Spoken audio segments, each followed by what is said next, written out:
hadapan Bapak Ibu adalah ingin menyampaikan dan berbagi praktik baik 7 jurus BK Hebat. Nah, 7 jurus ini saya peroleh dari kegiatan bimbingan teknis yang dilakukan yang diselenggarakan oleh BPDK Aceh di Banda Aceh dari tanggal 23 September hingga 27 September baru-baru ini. Nah, izin Bu, saya menyampaikan praktik baik ini. Berdirinya saya di sini bukan untuk menggurui Bapak Ibu semuanya, karena saya percaya bahwa Bapak Ibu justru lebih profesional dan lebih berpengalaman dibandingkan dengan diri saya. Hanya saja saya ingin memberikan apa yang sudah saya peroleh di sana. Oke Bapak Ibu semuanya, ada 7 jurus BK Hebat yang kami pelajari di sana. Yang pertama adalah kenali potensi, yang kedua kelola emosi, yang ketiga tumbuhkan resiliensi, yang keempat jaga konsistensi, yang kelima jalin koneksi, yang keenam membangun kolaborasi dan menata situasi. Lalu pasti Bapak Ibu bertanya, loh ini kan jurus BK ya? Kok kami guru yang non-BK harus tahu, harus mempelajari tentang ini? Jadi Bapak Ibu, seperti yang kita ketahui bersama, kita sekarang sudah ada peraturan beban kerja guru itu menjadi guru wali. Nah, jadi untuk memberikan pemahaman kepada guru-guru yang akan menjadi guru wali bahwasanya penting untuk menerapkan 7 jurus BK ini. Nah, seperti yang kita lihat, Permendikdasmen nomor 11 tahun 2025 tentang pemenuhan beban kerja guru. Disebutkan bahwasanya tugas guru wali sebagaimana dimaksud pada ayat 1 paling sedikit melaksanakan pendampingan akademik, pengembangan kompetensi, keterampilan dan karakter murid dampingannya. Nah, dalam melaksanakan tugas, guru wali itu bekerja sama dengan guru BK dan wali kelas. Oke. Sebelum kita lanjut ke jurus-jurus tersebut, saya mohon kesediaan Bapak Ibu untuk berdiri. Kita akan bersama-sama menyanyikan yel-yel atau lagu 7 jurus guru BK Hebat.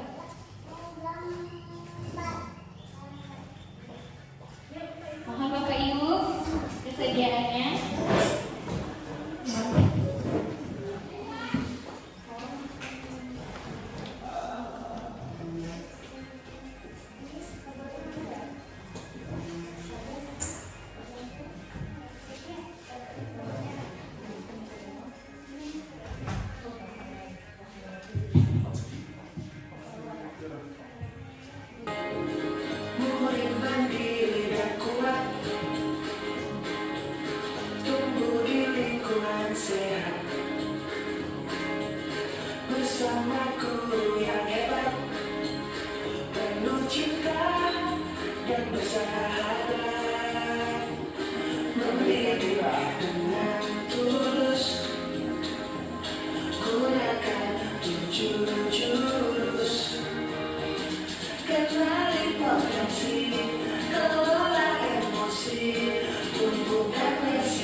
mengenali potensi.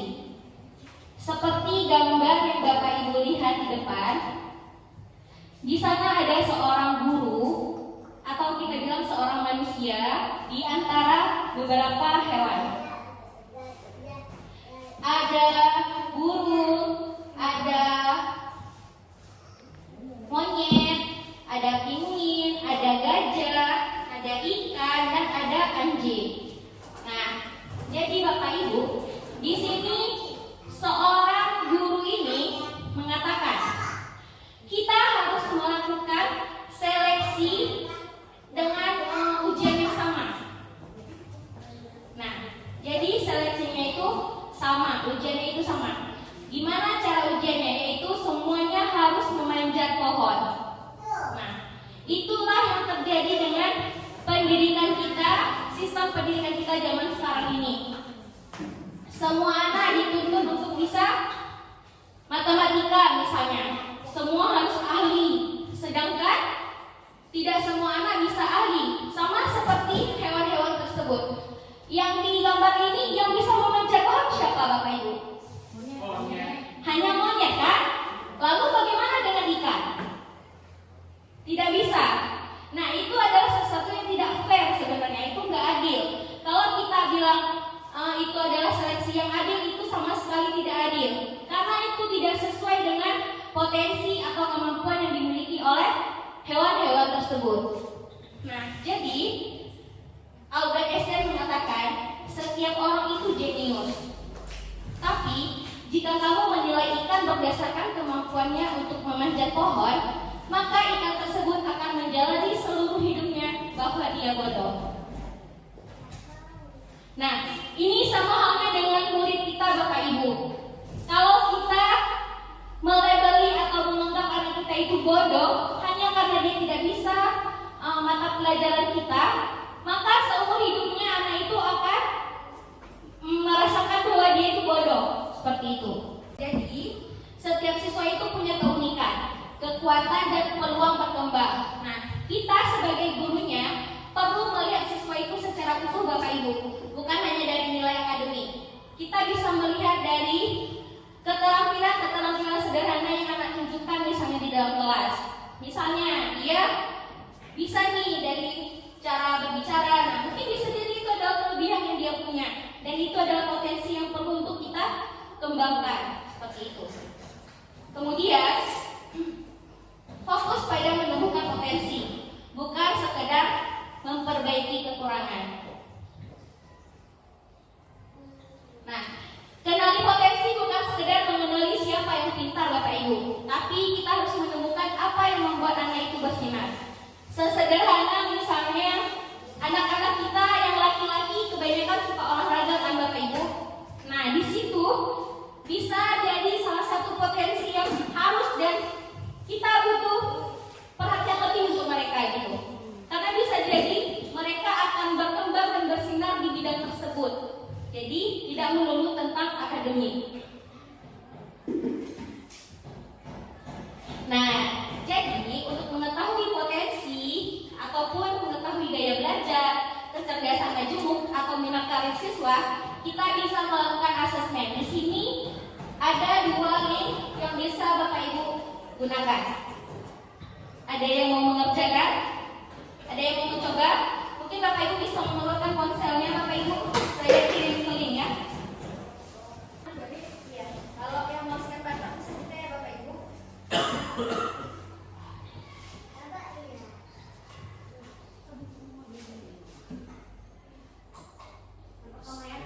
Bisa yang pertama, bisa yang kedua Bapak Ibu ya. Ini nanti Bapak Ibu mungkin butuh bisa minta ke saya.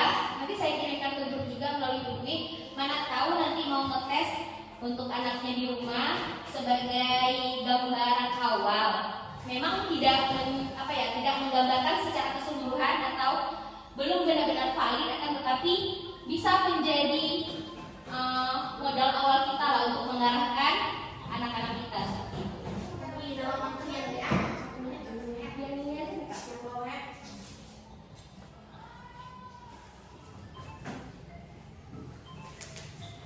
Nah, jadi Bapak Ibu pada hari kebanjiran, saya sudah memberikan ini kepada siswa kelas 3. Nah, di sana alasan saya memberikan materi tentang kenali potensi ini karena banyak sekali anak-anak kita tidak tahu gaya belajarnya. Mereka tidak tahu apa kecerdasan lain yang mereka punya. Dan mereka sampai saat ini juga belum tahu mereka itu minat karirnya itu kemana. Jadi saya sudah menyebarkan kepada mereka dan hasil dari tes tersebut beragam Bapak Ibu. Yang mungkin kita menganggap anak itu tipe gaya belajar auditori, ternyata ada aspek lain yang mempengaruhi gaya belajar dia. Karena ada beberapa siswa yang memang yang paling tinggi hasilnya adalah misalnya visual, tapi dibarengi dengan auditori seperti itu. Nah, jadi kita sebagai guru perlu memperhatikan gaya belajar anak, karena tidak semua anak itu tipe pendengar, tidak semua anak itu suka gerak, tidak semua anak itu suka melihat gambar-gambar. Jadi anak-anak itu sebenarnya benar-benar bervariasi dan unik seperti itu Bapak Ibu. Pasti kita jujur ya, saya sebagai guru BK aja membayangkan betapa sulitnya Bapak Ibu harus menyesuaikan materi ajar dengan gaya belajar anak-anak. Pasti kita seperti bekerja berulang-ulang seperti itu ya, untuk mempersiapkan bahan ajar dan sebagainya. Oke Bapak Ibu, selanjutnya adalah kelola emosi. Saya akan membagikan kertas kosong pada Bapak Ibu. Nanti saya akan membacakan cerita. Jika saat saya membacakan cerita tersebut Bapak Ibu merasakan senang, tolong dielus saja kertasnya. Tapi kalau nanti di tengah-tengah cerita Bapak Ibu merasakan sebuah emosi, misalnya sedih, kecewa atau kesal, Bapak Ibu boleh meremasnya, meremas tipis-tipis seperti itu. Nah, tapi jika memang Bapak Ibu merasa marah, emosi marah, boleh remas atau sobek kertas itu. Ini akan saya bagikan.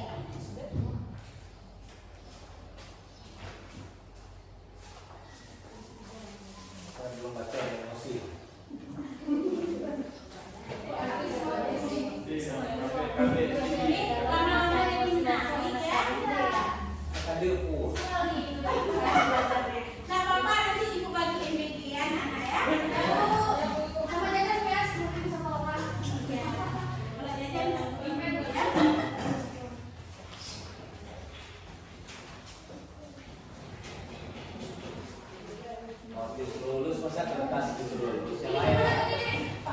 Oke, saya ulangi.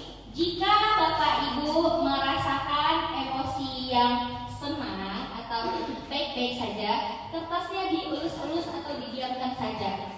Yang lain ada, Oke. Jika Bapak Ibu merasakan sedikit emosi seperti sedih, kesal atau kecewa, bebas. Mau pegang-pegang remas dikit atau mau musuhin boleh.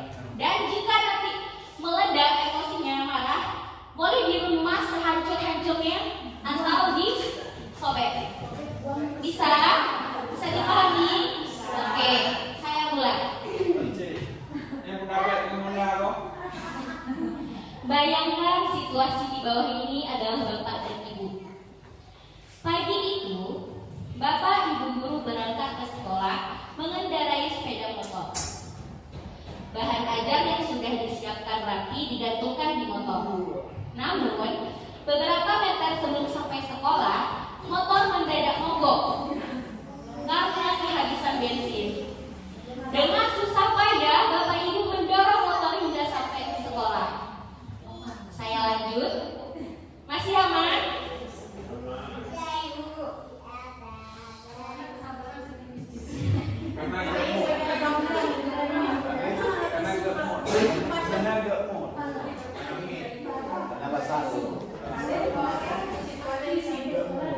Oke, saya lanjut ya Bapak Ibu. Sampailah Bapak Ibu di kelas. Hampir semua murid datang tepat waktu. Senang dong? Senang.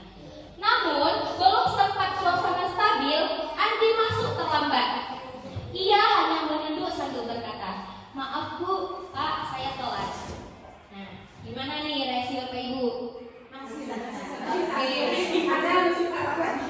Pelajaran pun dimulai. Namun, saat akan menggunakan bahan ajar yang sudah disiapkan, Bapak Ibu guru tersadar bahwa bahan tersebut tidak ada. Dicari kesana kemari, tapi tetap tidak ditemukan. Dengan terpaksa, Bapak Ibu guru melanjutkan mengajar seadanya. Bayangkan aktivitas mengajar yang seru seketika buyar, Bapak Ibu. Di tengah pelajaran, saat Bapak Ibu mengajar, Andi terlihat tidak memberikan perhatian. Dia menunduk di bangkunya. Saat didekati, ternyata Andi sedang terlelap ketiduran.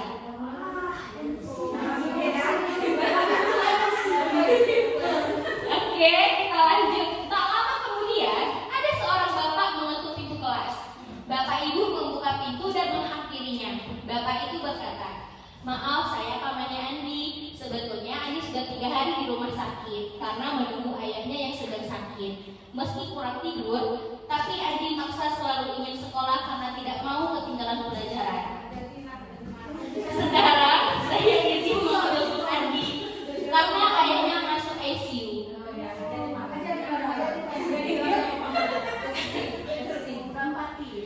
Tak lama kemudian, lalu paman Andi juga mengeluarkan sebuah bungkusan dari tasnya.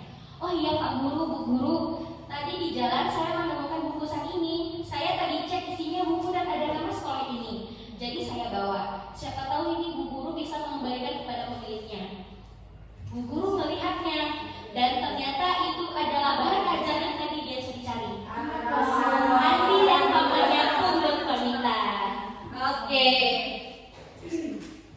Ketujuh, Bapak Ibu kembali ke kelas dengan bahan ajar yang kembali di tangan. Bapak Ibu guru melanjutkan pelajaran dengan penuh semangat menggunakan bahan yang telah disiapkan.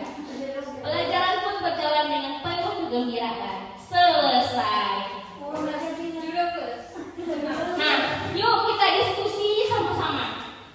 Bagaimana kondisi kertas yang Bapak Ibu pegang sekarang? Bagaimana? Ada yang masih mulus? Ada yang sudah lecek-lecek sedikit? Ada, oke. Nah, berarti itu adalah emosi yang Bapak Ibu rasakan selama mendengar situasi tersebut. Nah, yang kedua, apakah Bapak Ibu merasa menyesal dengan apa yang sudah dilakukan pada kertas? Tidak. Tidak menyesal. Apakah Bapak Ibu menyesal apa yang sudah dilakukan ke kertas tadi? Menyesal. Menyesal tidak?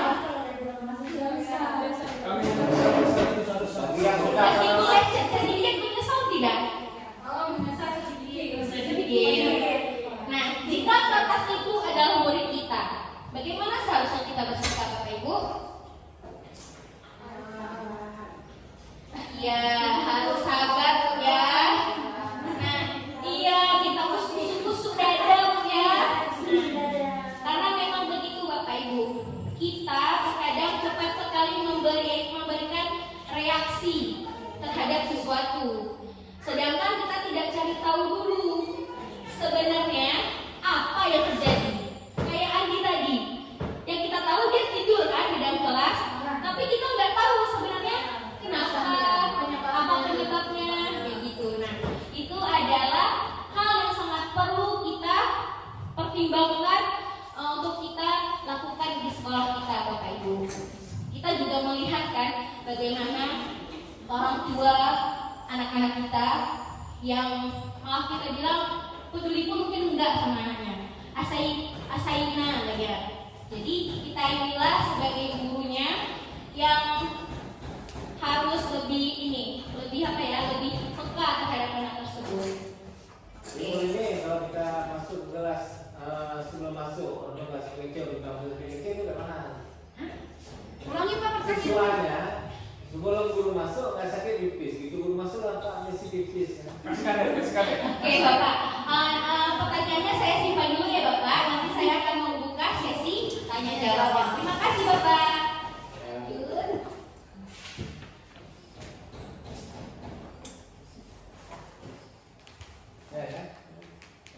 ada guru kayak gini kan, nggak ada susah begitu kita masuk.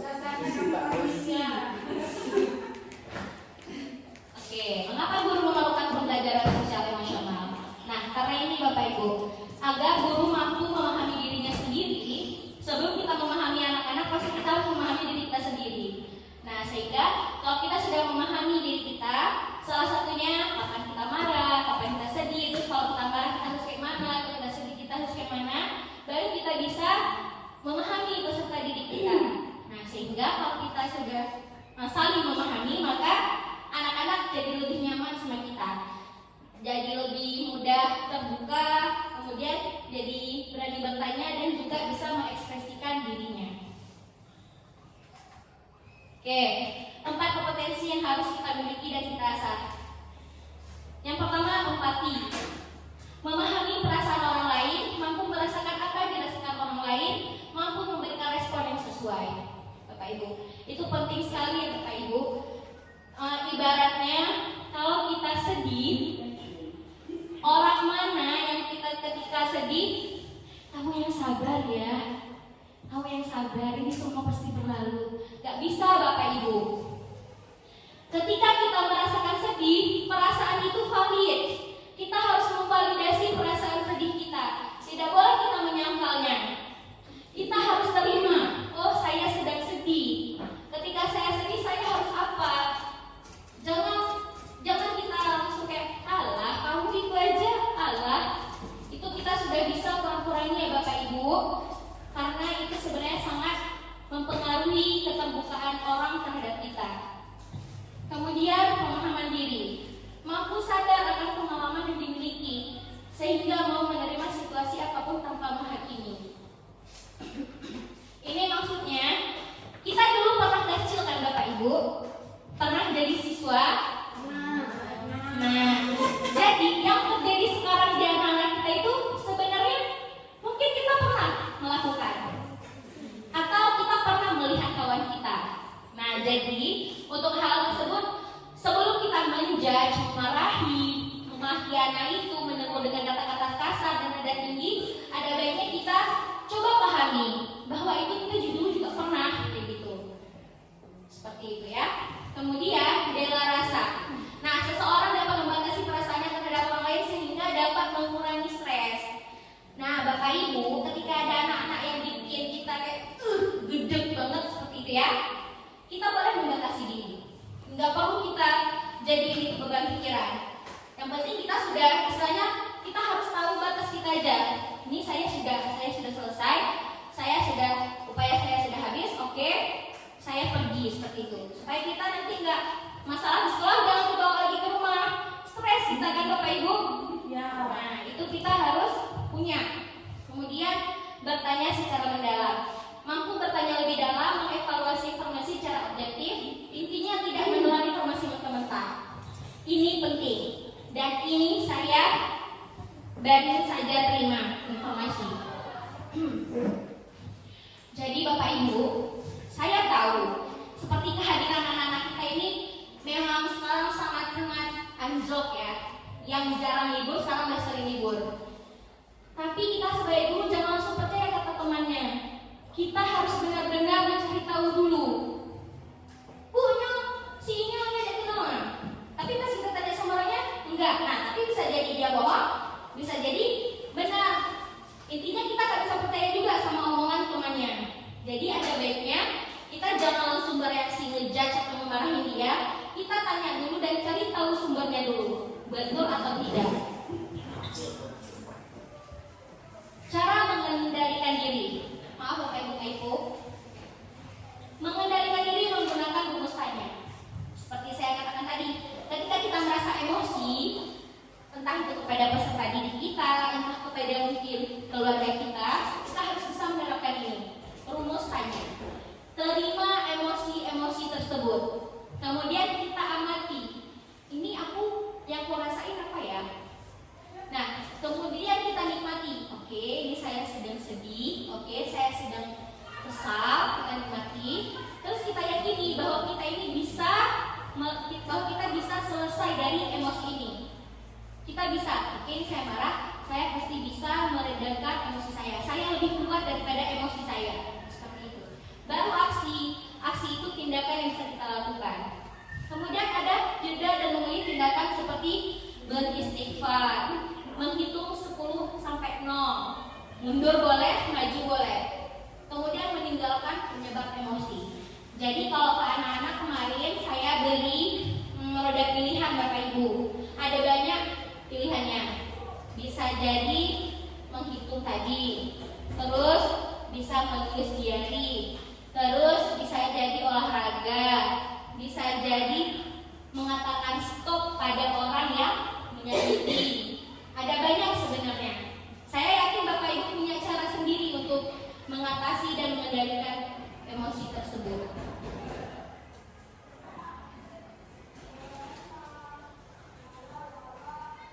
Oke, selanjutnya untuk mempercepat waktu ya, ada jurus tumbuhkan resiliensi, jurus ketiga. Nah, jurus ini, resiliensi itu apa?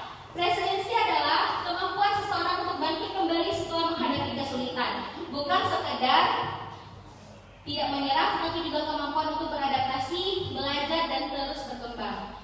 Ini pasti sering kita rasakan Bapak Ibu. Ketika kita sudah jatuh, gak semua orang bisa bangkit lagi. Karena kenapa? Karena daya lentingnya kurang Bapak Ibu. Sama halnya dengan anak-anak kita. Nah, jadi seseorang yang punya daya lenting itu ketika dia mempunyai growth mindset. Growth mindset itu adalah pikiran yang bertumbuh. Dia nggak stuck ya, nggak istilahnya nggak kuno, nggak kolot kayak gitu. Contoh tentang kesuksesan misalnya. Saya bisa sukses. Ini kalau orang yang fixed mindset ya, pikirannya itu tetap aja berkembang. Saya bisa sukses jika saya punya bakat. Tapi kalau orang yang punya growth mindset, dia akan berpikir, saya bisa sukses dengan saya berusaha. Tidak melulu kita harus punya bakat. Kalau kita punya keinginan, usaha, kita juga pasti bisa. Nah, itu pasti sering Bapak Ibu temukan di anak-anak kita. Bu, saya kan gini, Bu ini, ya kan? Pasrah sama keadaan. Nah, jadi kita sebagai gurunya, kita kasih dia kata-kata yang positif, kata-kata yang baik, yang bisa bikin pikiran dia itu menjadi growth mindset. Cara guru menumbuhkan daya lenting. Yang pertama, memberi umpan balik Bapak Ibu. Memberikan umpan balik. Jujur tentang area yang perlu diperbaiki dan dukungan untuk memotivasi perkembangan. Ini contohnya begini Bapak Ibu. Seperti di upacara kan, kita sudah memberikan anak-anak itu kesempatan untuk melakukannya. Sebelum kita mengoreksi, oh ini kamu nggak bisa nih, kamu baru kasih belum bagus PBB-nya. Sebelum kita kasih itu, kita harus memberi dulu apresiasi. Karena apresiasi itu lebih enak didengar. Sebelum kita memberi koreksi, kita harus memberi apresiasi dulu. Jangan langsung, kamu nggak bisa ini aja, kamu gini. Nah gitu. Kita harus memberikan apresiasi dulu Bapak Ibu. Sekecil apapun apresiasi itu sangat berharga bagi anak-anak. Kita kan nggak tahu nih, di rumah mungkin emang nggak pernah tuh udah dapat. Makanya jadinya kayak gini anak kita kan. Nah jadi di sekolah kita yang tahu, kita yang lebih paham, kita bisa terapin. Meskipun mungkin sulit, tapi saya yakin sedikit demi sedikit pasti kita bisa. Kemudian dukungan yang menguatkan, bukan pujian yang melemahkan. Ini contohnya misalnya, contohnya dia berprestasi ya. Nah, kalau yang pujian aja, wah kamu hebat. Ya udah, anak-anak ujungnya apa? Sombong, berpuas diri kan, tak puas diri. Sedangkan dukungan, kamu hebat, kamu sudah melakukan ini. Tapi kedepannya kamu bisa memperbaiki lagi bagian ini, kayak gitu. Kamu bisa jauh lebih baik lagi. Intinya gimana ya? Kita memberikan pujian sebenarnya, tapi juga dukungan, nggak bikin dia terlena seperti itu. Kemudian membantu murid menerima dan bangkit dari kegagalan. Nah, misalnya ada anak-anak yang, Bu, saya kayaknya nggak bisa lanjut sekolah karena orang tua saya nggak punya uang. Saya nggak bisa lanjut SMA. Saya harus kerja gini-gini. Nah, kita harus bisa bikin murid itu menerima dan bangkit gitu. Nggak harus berpasrah sama keadaan, bahwa ada banyak cara jika kita mau seperti itu. Dan saya yakin Bapak Ibu selalu memberikan kata-kata itu ke anak-anak. Saya yakin sekali. Cuman ya begitulah ya Bapak Ibu kenyataannya. Kemudian menciptakan lingkungan yang menguatkan dengan pola asuh dan pendidikan yang lembut dan tegas. Nah, ini sebenarnya masih menjadi apa ya, pro kontra Bapak Ibu. Anak zaman sekarang kita kasarin, dibilangnya kita bejam, kita lembutin naik ke atas kepala ya. Nah, jadi memang sebenarnya ini PR sekali. Kita nggak bisa bekerja sendiri di sekolah ini, karena semuanya itu terbentuk dari rumah Bapak Ibu. Bagaimana orang tua memberi pola asuh kepada anak, maka akan seperti itulah anak tersebut. Kalau anak itu terbiasa dikasarin sama orang tuanya di rumah, pas kita baikin di sini agak susah Bapak Ibu. Hai ngo, memang nggak akan dengar ya. Cuman namanya anak-anak pasti dia punya pikiran, lama-lama akan sadar seperti itu ya. Kemudian jurus keempat, gak banyak lagi Bapak Ibu ya, ada jaga konsistensi. Nah, ketika kita ingin anak kita berubah menjadi lebih baik, misalnya dari sikapnya, misalnya telat sekolah, jadi nggak telat lagi, kita sebenarnya punya cara Bapak Ibu. Karena perubahan yang dilakukan atas dasar paksaan, dia tidak akan bertahan lama. Contohnya memberi ancaman. Memberi ancaman itu adalah perubahan yang kita inginkan, namun dengan cara memaksa, dan itu jangkanya tidak akan panjang. Ada satu video bintang Emon, mungkin pernah FYP juga ya. Pernah nggak Bapak Ibu mungkin di rumah? Saya pribadi, saya misalnya punya nih kesadaran diri untuk mencuci piring. Sudah ada nih bangun dari kasur, ingin mencuci piring. Tapi orang tua, Rin, cuci piring sana. Tadi padahal kita udah ada niat, udah penuh kesadaran untuk melakukan itu. Tapi pas sudah di kayak gitu Rin, udahlah biasa. Pernah nggak ngerasain kayak gitu? Nah, itu sama halnya dengan dipaksa melakukan sesuatu. Dari tadi ada kesadaran, tapi karena di kayak gituin, alah, udah malas. Gitu Bapak Ibu. Jadi begitu juga dengan anak-anak kita.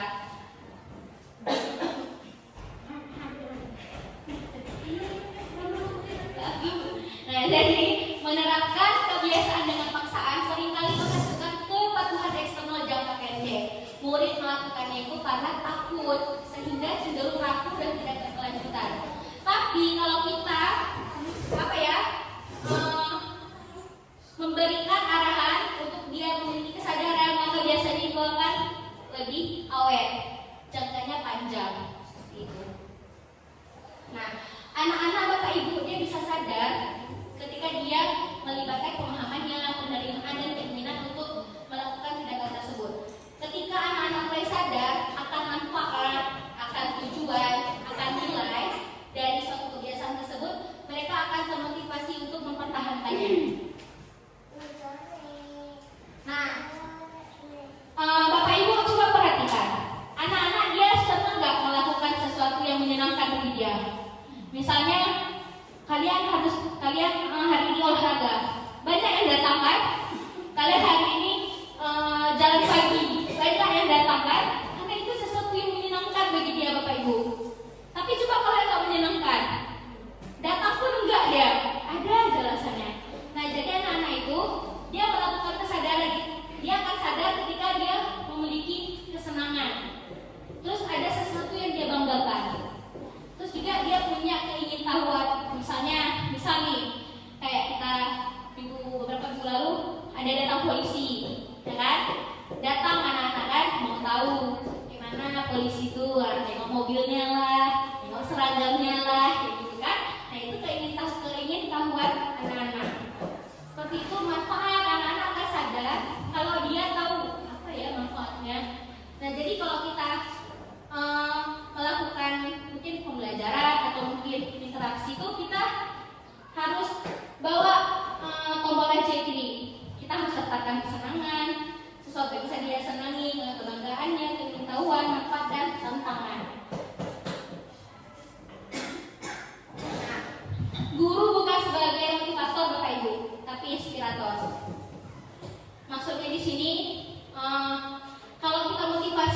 kita pernah kan ikut kegiatan motivator? Ya kan? Ada kan? Cuman di ruang itu aja kita, wah kayak gitu. Oke, saya akan begini biar seperti bapak itu. Tapi keluar dari itu, udah lupa. Nah, seperti itu juga. Jadi kita guru ini bukan motivator, tapi kita inspirator. Caranya kita memperlihatkan ke anak-anak. Kita ingin anak-anak kita menjadi anak-anak yang tahu etika. Kita coba berikan contoh secara langsung. Karena kalau kita ngomong nggak akan ini Bapak Ibu.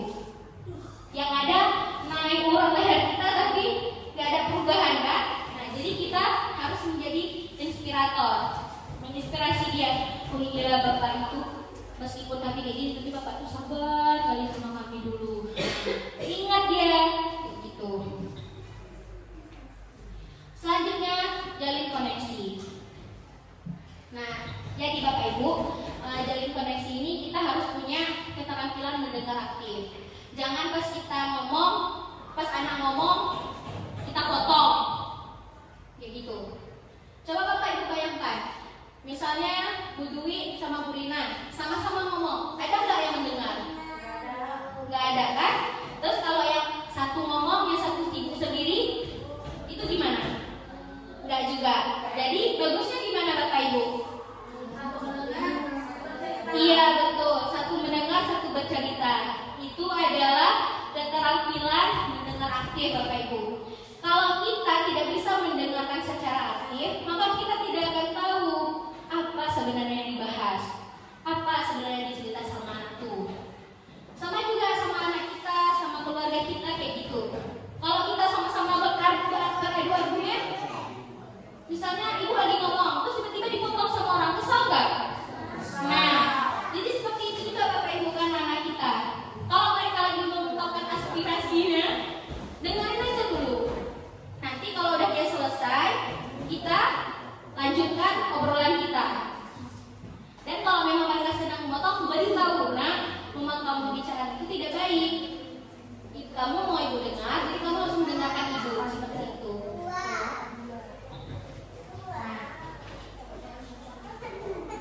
Bapak Ibu, kita harus sering bertanya Bapak Ibu.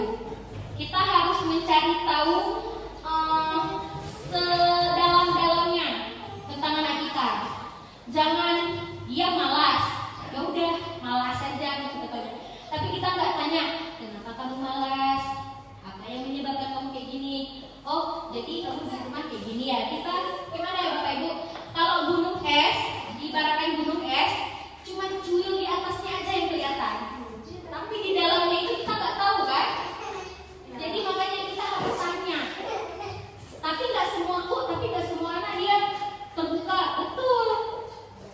Jadi biar anak-anak terbuka, kita kasih mereka kenyamanan dulu.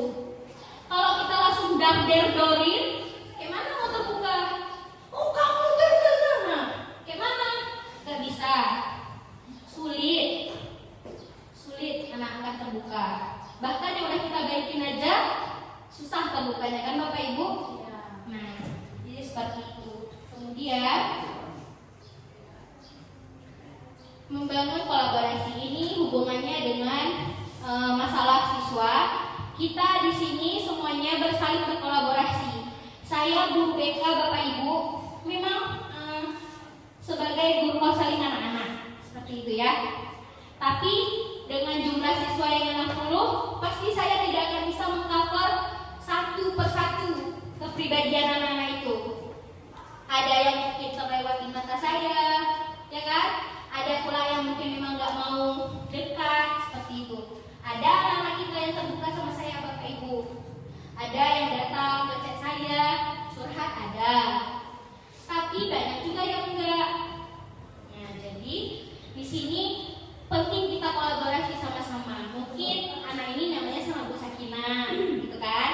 Nah, kalau ada informasi yang misalnya, oh kayaknya ini mengarah ke masalah anak, boleh laporin, kayak gitu. Kita cari solusi sama-sama. Dan di sini juga kita berkolaborasi dengan orang tua. Kita juga bisa Bapak Ibu berkolaborasi dengan ahlinya. Contoh, misal seandainya sekolah kita bisa misalnya kan, untuk anak-anak yang misalnya membutuhkan terapis, kita bisa sebenarnya mengundang terapis. Itu seandainya mungkin dana kita banyak seperti itu, maka sayangnya nggak ada, nah kayak gitu. Atau mungkin kita punya saudara yang mungkin jadi sukarelawan, kan pernah ada tuh sukarelawan, nah boleh kita bekerja sama dengan orang lain, gitu.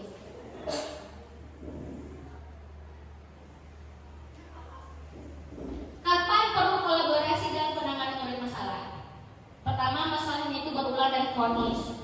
Berarti kalau yang simpel-simpel itu yang masih bisa kita atasi, kalau masih bisa kita guru-guru aja, kita guru-guru aja. Kemudian masalah mempengaruhi banyak area kehidupan murid. Contohnya, di rumah mungkin jadi kasarin, makanya di sekolah dia nggak mau sekolah, atau dia ke sekolah tapi kayak orang nggak ada semangat hidup. Ada Bapak Ibu, sebenarnya ada anak kita yang kayak gitu. Bapak Ibu mungkin bisa perhatiin lah ya, ada siswa kita yang kayak gitu ngalamin itu. Kemudian ada faktor beresiko tinggi, bisa jadi dia diancam, pelecehan dan segala macamnya. Itu kita perlu melakukan kolaborasi, nggak bisa kita aja. Kemudian ada dibutuhkan informasi dan dukungan dari pihak lain. Nah, misalnya kayak kita tanya ke orang tuanya, ini bentuk kayak gini Bu, apa aja yang ada di rumah. Nah, itu salah satu bentuk kolaborasi. Terakhir, menata situasi. Menata situasi itu adalah kita membuat sekolah kita ini aman, nyaman, dan menggembirakan. Amannya gimana? Amannya ya dari segi misalnya bangunan, aman bangunannya, nggak mengancam anak-anak. Kemudian nyaman, nyamannya gimana caranya?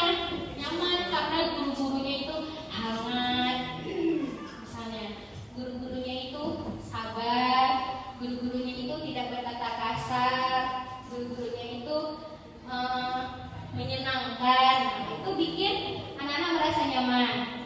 Dan sekolah yang menggembirakan itu tercipta ketika aman dan nyaman itu. Jadi anak-anak senang ke sekolah Bapak Ibu. Jadi dia ada rumus ancaman sama apa ya? Pokoknya tuh kita ketika ada ancaman, kita harus mencari solusi yang bikin resikonya itu minim. Jangan kita terima aja ancaman itu, tapi kita tidak punya cara untuk menenganinya. Jadi nanti resikonya itu bakal lebih tinggi kayak gitu. Jadi di sekolah ini kita harus sama-sama saling menciptakan lingkungan yang aman, nyaman, dan menggembirakan supaya sekolah ini jadi tempat yang seru bagi anak-anak. Jangan sampai dia malas ke sekolah, udah di rumah cecar sama orang tuanya, udah di rumah diabaikan sama orang tuanya, terus di sekolah kita tambah lagi.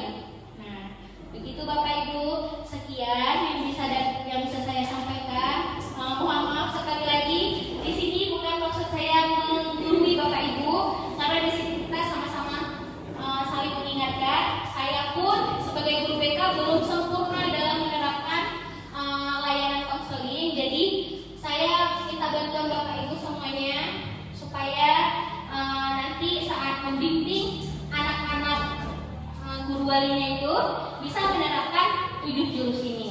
Sekurang-kurangnya lah kita bisa memahami emosi anak tersebut, kita bisa memahami emosi kita, jadi kita bisa memberi respon yang tepat. Terima kasih atas perhatian Bapak Ibu semuanya, terima kasih atas waktunya. Saya ucapkan terima kasih banyak. Saya mohon maaf bila banyak kekurangan dalam penjelasan saya dan perkataan saya. Saya akhiri. Assalamualaikum warahmatullahi wabarakatuh.